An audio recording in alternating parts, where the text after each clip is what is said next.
Hmm. Ooh, that's not much better.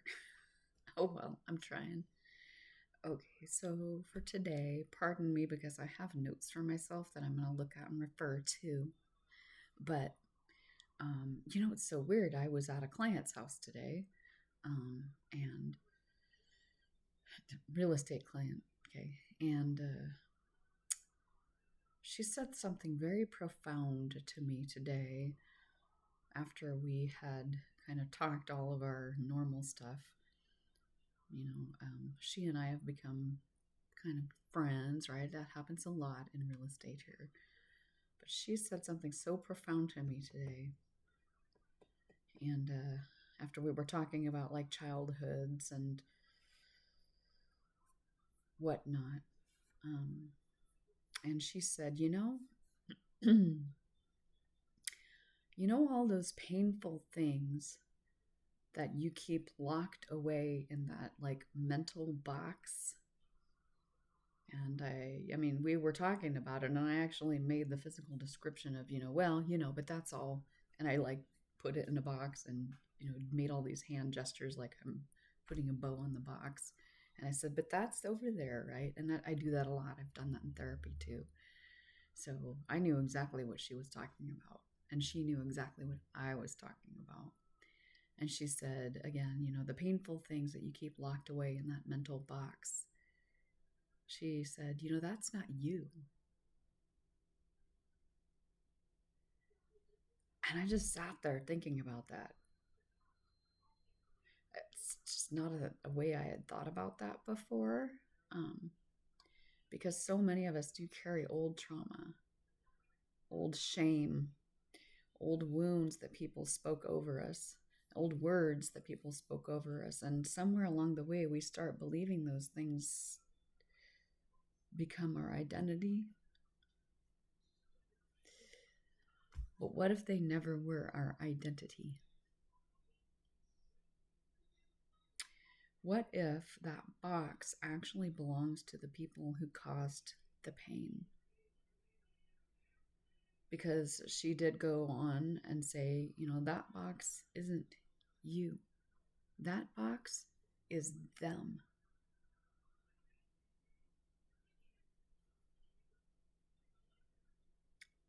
That box is them. It's not you.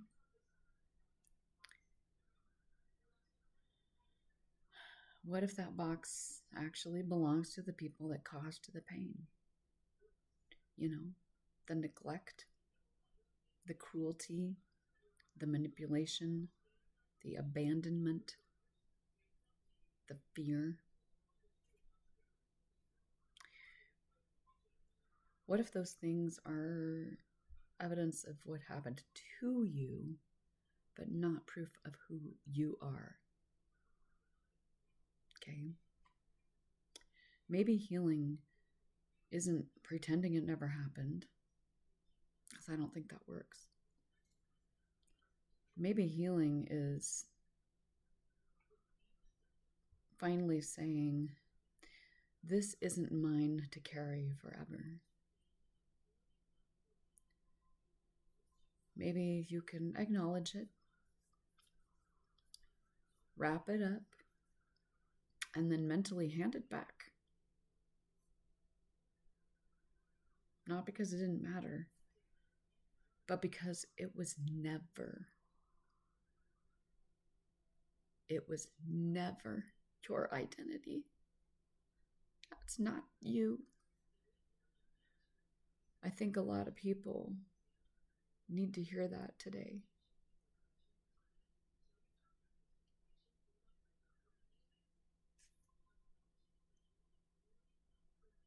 I think for a long time, I confused what happened to me with who I was or am. And those things aren't me.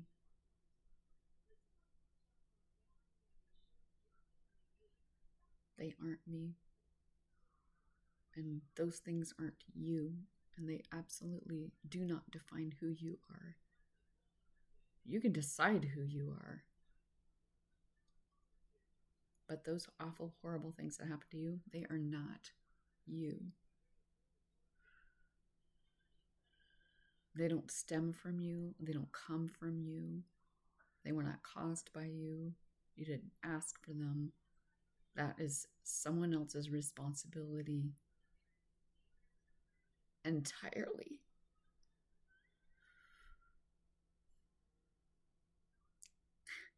So that was the very profound thing that I heard today from my real estate client, who is an engineer and an inventor, not a therapist, but she's someone who has been there and done that and lived through it and had to figure out for herself how to save herself, because she went through awful things too. And she saw her life going in a direction that she just didn't want to go. And this was part of her healing process, was to realize, that, give the darts back. Those darts, someone kind of like and stuck in you, take them out, give them back, because they're not you. They aren't you.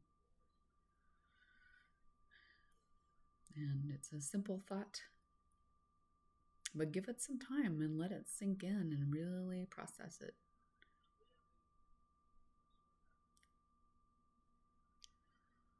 And one of these days, we're going to get a tribe built up, and we're going to be able to talk about things together. And that's kind of the whole idea for all of this. I have lived some things, and if there is any way I can help somebody else come out on the other side